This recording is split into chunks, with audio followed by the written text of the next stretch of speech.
plade, eller hvad? Ja, altså bare så jeg er noget til den her første. Du kan få en plakat med underskrift. Det koster pladsen. Hvis du har en eller anden, jeg kan male på, så kan jeg godt lave et med navn eller sådan noget. Ja, men det skal også penge, skal lige meget. Hvorfor noget? Det skal også penge, kan vi lige meget. Ja, det kan også ikke. Så måske 4 altid lave hjerter. Det er nok. Og så piger, skal I til at male noget, eller hvad? At det skal være store eller helt små og sådan noget der. Så... Bare på det. Nu starter jeg.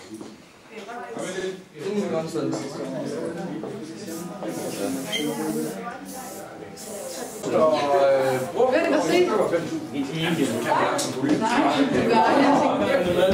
Vent og se, så det bliver Jo, det er træk til. Ja, det kan jeg. Der er en forskel på den enkelte. To hænder. Det er meget vigtigt.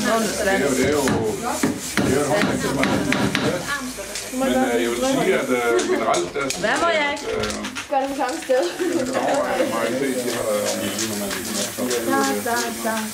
De har et håndlag, ikke? Det var godt. Jeg synes, det er godt, det her. Med lidt retten til det sidste og lidt. Ja. Først står det sådan, så kommer der lidt til det. Men jeg har jo på den lidt, og så siger jeg, så laver det lidt tyndt. Ja, det synes jeg, fordi er det sådan lidt, at det behøver ikke at være sådan helt perfekt i form. Nej, det gør jeg altså. Det kommer ned på, hvad du laver. Hvis det var en maleri, jeg selv laver, og selv laver navn til, så ville det ikke være tilfreds, at det var sådan tilbage. Men her var det et spørgsmål om, at de her bogstaver, de er jo sådan lidt, hvad skal man sige,